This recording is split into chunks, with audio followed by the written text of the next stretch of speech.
I love that song so much. This is 5 on 20 News, where the news is up to the minute and the newscasters are up to no good, with Jeff Weber and Anias Quintella, coming to you live from our studios in downtown Tucson. First, the local headlines. Immigrant advocates are speaking out against another Eloy detention facility death. 36-year-old Guatemalan Raquel Calderon de Hilgado was rushed to the hospital after she suffered a series of seizures. Hidalgo is the third death to occur in the facility since October 1st, with 15 deaths since 2003. The Eloy Detention Center has experienced the most inmate deaths of all detention centers in the nation. These Eloy detainee deaths also account for 9% of the total number of deaths in immigration and customs enforcement custody in the last 13 years. The center is contracted to Corrections Corporations of America, a private prison company, whose stock soared upon the election of Donald Trump. U.S. Homeland Security Chief Jeh Johnson will deliver a report on Wednesday to decide whether we should stop using private companies to manage immigrant detention centers. But something tells me the effort is futile. Critics say that the private prison companies maximize profits by providing inadequate health care to its inmates. CCA defended itself, claiming that facilities are inspected regularly and provide excellent care as long as an inmate stays healthy. Eli's just the worst. An electric car manufacturer is planning to develop a factory in Casa Grande that will create 2,000 jobs. California-based Lucid Motors said that construction will begin later this week and will initially bring in 400 jobs, with 2,000 being created by 2022. Lucid is looking to compete in the developing electric car industry. They will battle against Tesla Motors, the largest electric car manufacturer, who established a factory in Reno, Nevada last year after passing on Tucson as a possible location. Doug Ducey personally went to the Lucid headquarters to convince the company to come to Arizona. Lucid will receive millions in government subsidies from the Arizona Commerce Authority, a bit of a risky move since electric cars are still not a sure thing. But let's hope Ducey does at least one thing that we can be proud of. A University of Arizona anthropologist is shining a light on the effects that sedentary lifestyles are having on human health. David Raiklin, a professor and research scientist at the U of A, published an article in the International Journal of Obesity that traces our early development to our active lifestyle. In the paper, Raiklin says that humans went through a rapid increase in physical activity when humans became hunter-gatherers. From then on, humans evolved to need physical activity in order to support their vital organs. Raiklin proposes that our current lifestyle requires less physical activity and therefore contributes to many of the diseases that afflict modern humans, like diabetes and heart disease. His research shows that our bodies are not created to live the kind of sedentary lifestyles which many Americans, citizens of other developed countries, have become accustomed to. So it turns out we weren't made to binge watch Stranger Things after all. However, Raiklin did discover evidence of ancient buttock indentations in some caves in Ethiopia, a sign that our ancestors may have binge-watched fires and elk fights. How good was Stranger Things, though? It looks like Tucson may be the 9th hottest housing market in 2017. Realtor.com has released its housing trends predictions, and our fair city cracked the top 10, while the Phoenix Mesa area secured the top spot. Phoenix is predicted to grow 5.9%, with sales rising 7.2%. Other cities filling out the top spots were Los Angeles, Boston, Orlando, and Raleigh, North Carolina. Once again, millennials dominated the top demographic of home buyers, meaning that Raleigh is ready to open 1,000 new microbreweries and specialty coffee shops. Somewhat surprisingly, some Midwestern cities climbed the ranks, such as Omaha, Des Moines, and Madison, Wisconsin. This is a continuation of a trend of millennials moving to relatively liberal cities within conservative states. We could see a gradual purpling of middle American politics, especially if Donald Trump's presidency turns out to be as disastrous as it certainly will. And the Trump effect may even hit the housing market. Jonathan Smoke, chief economist at Realtor.com, says that the election shouldn't impact the predicted housing trends. But if Trump follows through on his plans to deport all 13 million undocumented immigrants in the country, economists predict a devastating effect on the housing market. This would hit especially hard in cities like Tucson and LA, which have higher than average populations of undocumented immigrants. Once again, we have a bright spot of good news with a dark orange cloud hovering menacingly overhead. A major American insurer has ranked Arizona counties based on health issues. Blue Cross Blue Shield scored the report based on which counties were more or less healthy than the national average. 9 out of 14 Arizona counties exceeded the national average, with only one county, La Paz, falling below. The biggest health problems affecting the state were diabetes and hypertension, both diseases partly caused by poor diets. The lowest health scores were in areas of high populations of Latinos and Native Americans, such as Yuma and Navajo counties, who had the highest rates of diabetes. Depression and anxiety were also high on the list, with 4 counties ranking those as the most pressing health problems. Dr. Daniel Dirksen, director of the U of A's Center for Rural Health, said that the report paints a clear picture of where the most medical aid needs to go. He said that health providers can now target those with poor health outcomes who have higher costs of care. The report also shows the healthcare disparities that exist between different races and socioeconomic groups, where those on the lower rung suffer from diseases related to poor diets. If only they suffered from something sexier like Zika or H1N1, then maybe the rest of the country would actually care about them. Now in national and international news. Donald Trump has announced that he will hold a press conference to discuss relieving himself of his businesses. The press conference will be held on December 15th, said Trump in a series of tweets, which I guess is how our president will be communicating to us from now on, like an angry teenager who won't come out of his room. The ethics chiefs of the George W. Bush and Barack Obama administrations both said that Trump will continue to run into conflicts of interest even if he sells off his businesses. This is especially true if Trump decides to hand his businesses off to his children, which he has stated as a possibility. All 16 Democratic members of the House Judiciary Committee sent a letter to committee's Republican chairman, Bob Goodlatte, not to be confused with his rival, Bill Great Mocha. The letter asked that the chairman investigate possible conflicts of interest under a Trump presidency. Ironically, the letter was written on Trump Hotel stationery. The president-elect said that he will discuss at the conference leaving his business, adding that it's, quote, visually important that he avoids conflicts of interest. Linguistics experts agree that this statement doesn't mean anything and has no translation as an actual English language idiom. Spiritually important, audibly important, anything would have worked there. Even tastefully important sounds better. The Democrats are showing continuing signs of strain after Nancy Pelosi was reelected as House Democrat leader. Pelosi has held the post since 2003, but faced her first real challenge from Ohio Representative Tim Ryan, who vowed to make the party more inclusive. In a secret ballot, 63 out of 198 caucus members voted against Pelosi, showing that the Democrats are deeply divided after an epically disappointing presidential election. Critics said that the party needs a young leader who is more in touch with the common man than Pelosi, who is viewed as a San Francisco elite. It doesn't help that Pelosi looks as though she's spent more on plastic surgery than that degree the common man can't afford. 7 Democratic members of the Senate Intelligence Committee are requesting that the Obama administration release information related to Russian interference in U.S. elections. The 7 senators delivered a letter to Obama asking that the information be declassified. This is the first time in 12 years this many senators have made a declassification request. The FBI is reportedly investigating whether Russians interfered with the U.S. elections in November.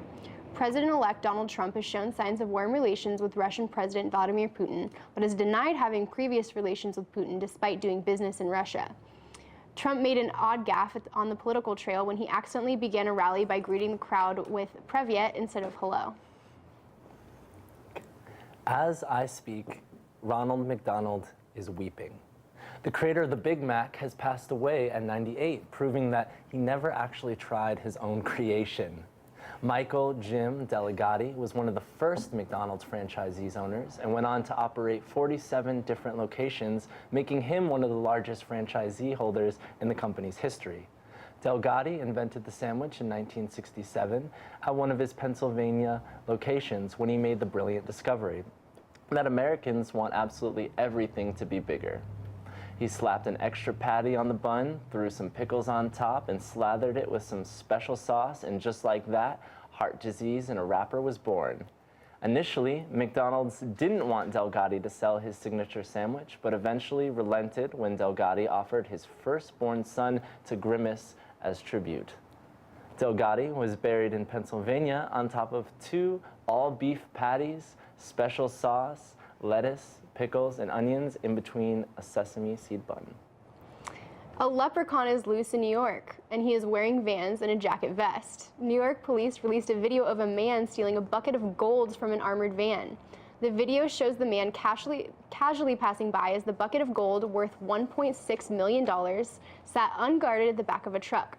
Like 98% of people would, the man decided to grab the bucket and carry it leisurely down the street as if it were his laundry. Cameras caught the thief from various angles, which are all hilarious, including the final scene of the man running off with his pot of gold and clicking his heels. And I wanted to take a moment to talk about the program you're watching right now.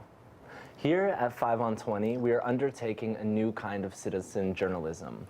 We're going to give you the news as we see it, and we want more people to speak up with us. We need writers, hosts, anchors, camera people, sound people, the whole gamut. The times require a new way of informing ourselves, so join us. Do it now. Email us at info@creativetucson.org to get involved. This was Anias Quintella And Jeff Weber for 5 on 20 News. Next up, watch my talk with the ladies behind the Pueblo Prosperity Project last night, and you'll want to stick around after that to hear about the upcoming arts and culture events On East is recommending this week. Hi, I'm Jeff Weber for 5 on 20 News. We're here with Cassandra Jones and Rachel Brown for the Pueblo Prosperity Project. Hi. Hey guys, how's it going? Good. Doing great. Cool. So, will you guys tell our viewers a little bit about the project? So we were talking one night, and it occurred to us that we were feeling really blessed in our lives and really grateful for where we are right now. And I mean, especially with the holidays, we wanted to figure out a way to give back. Awesome. A way that wouldn't be too stressful or strenuous on people.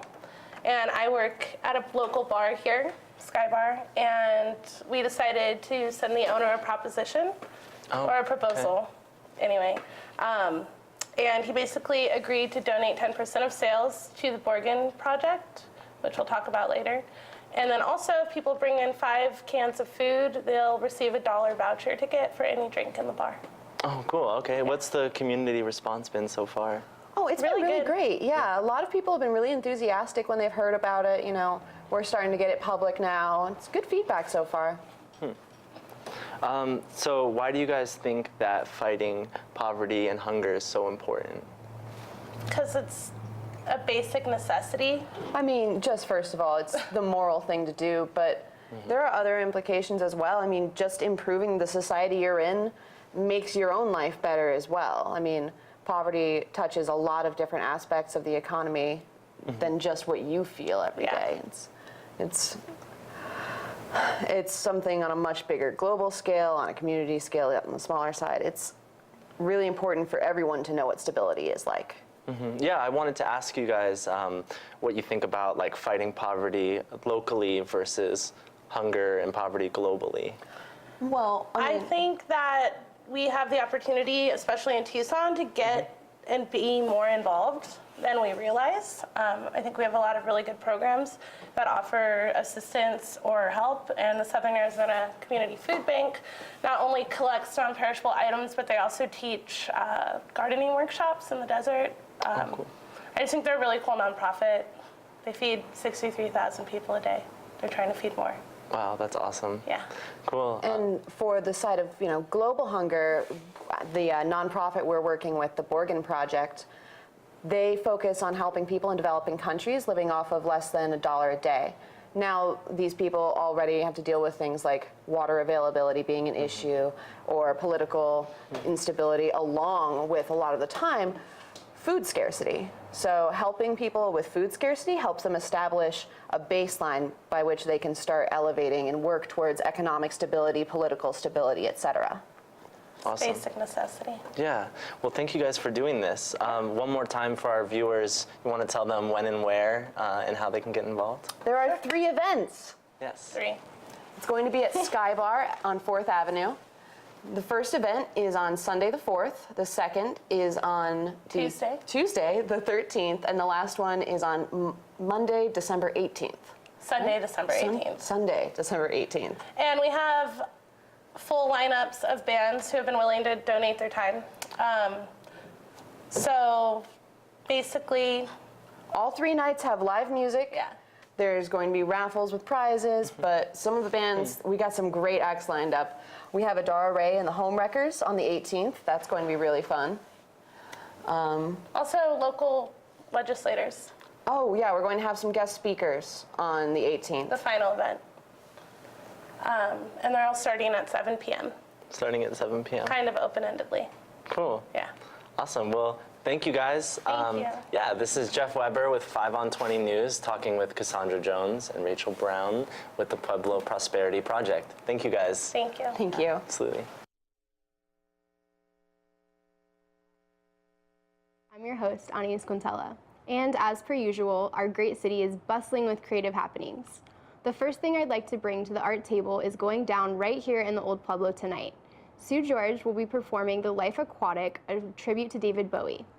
Sue George is a Brazilian musician who got his start by being homeless and playing music in Brazilian favelas. He rose to prominence with Wes Anderson's 2004 film, The Life Aquatic with Steve Zissou. Sue George played a member of Zissou's crew who sings Portuguese acoustic covers of David Bowie songs. He went on to release the covers as an album, even gaining attention from Ziggy Stardust himself, who said about the covers, quote, "Had Sue George not recorded my songs in Portuguese, I would have never heard this new level of beauty which with he has imbued them with." He'll perform those same songs tonight, complete with the film set Recreation. Now, maybe I just don't get out enough, but paying homage to David Bowie, Wes Anderson, and Bill Murray all at once Brazilian style sounds like about the most fun you can have on a Thursday. And you can find out more at rialtotheater.com. If that isn't enough for all you weirdos to get your Bowie fix, and I know it isn't for me, the Loft Cinema is going to be hosting a Labyrinth-themed New Year's Eve party. The event will be held 11 p.m. on December 31st, and it will feature a Labyrinth costume contest, David Bowie music videos, a mask crafting booth, champagne toast, and, you guessed it, a late-night screening of Jim Henson's Labyrinth in all of its 30th anniversary digitally restored glory. If you want to partake in Dancing the Magic Dance, you can purchase tickets online through the Loft's website, loftcinema.org. For anyone who enjoys browsing through thrift stores in their spare time, you know just how eclectic and interesting the art that can be found there is. 2 local curators aim to put that art on display with Tales from the Trash. Steve Purdy and Mark Bloom have gathered some of the more curious amateur art from thrift stores, flea markets, swap meets, yard sales, and even dumpsters. And for some reason, now they have arranged them for our viewing pleasure as a pop-up art store at 408 North 4th Avenue. The show will run from December 2nd through December 4th. But if you're wanting to support local products that are actually visually appealing and maybe snag a unique Christmas gift or 2, I've got your back. Cultivate, a one-day pop-up market, will take place on December 3rd from 9 a.m. to 4 p.m. at 901 South 6th Avenue. And you can feel even better about yourself for shopping at the market, with 20% of proceeds going to a local nonprofit who does work with refugees. I went to find out a little bit more about Cultivate from its founders, Kristen Tavar and Claire Sizovic, at the space that they'll be using for the upcoming market. Take a look. So tell me a little bit about what Cultivate is. Okay, so Cultivate Tucson is a collective that puts on pop-up events and markets, and we like to feature local Tucsonan designers, makers, and shops, and bring them together under one roof or one property in an emerging space. And we have a really big focus on featuring emerging designers and vendors and emerging nonprofits. Yeah, and part of what we do is we have large tables available for vendors, but we also split tables so that people that maybe can't afford or are just starting out in their business have a chance to be a part of something like this without having to pay the full price tag. So, and a lot of our vendors that we did that with last year upgraded their spaces for this year and either have full tables or booths. So that's been fun to see some of the businesses actually grow over the year. Well, tell me a little bit about what people will find here. So there's a lot of really good leather goods. There's ceramics, there's woodworking, jewelry, there's clothing. Illustrators, oh, yeah, paper designers, goods. yeah, Yeah. florals, yeah, lots of home decor type Yeah. of things. Hand-woven blankets, which is That's a perfect big for the thing. cold Sounds weather. So nice right Yeah. And then one of our vendors, Cumulative, will actually be sewing on site. Yeah. So he is a designer and actually just did Tucson Fashion Week, and he was at our market last year and had the whole setup going and actually made custom orders while people were shopping at the market. So, yeah. That stuff's awesome. And then you mentioned there's going to be food trucks and coffee as well. Yeah. So Exo Roast Co. will be here, Presta Coffee Roasters with their van. Yes, we have Exo right now. And Gigi's Fusion, which is Peruvian food. And we also have El Mitote, which is juice and smoothies coming in with a little bus that they have. Awesome. Yeah. Fuel this year. And then also 5 Points is yeah. coming, with bringing down pastries and baked goods Yeah. to share. So, Awesome. Yeah. And then a certain percentage of the proceeds go to a nonprofit, right? yeah, so Ishkashita Refugee Network is in Tucson. They work with the refugee community. They do harvesting and food preservation. So they'll actually be here selling like their relishes, vinegar, jams, things that they've actually harvested locally.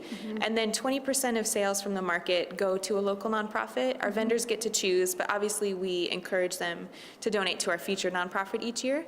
So Ishkashita will get some of that money, and then all of the other donations will stay in Tucson in this actual community. Yeah, it's one of the most exciting parts about it is we can have like, our vendors, when they sign up, they agree to give 20% of proceeds, and it's really special. Yeah.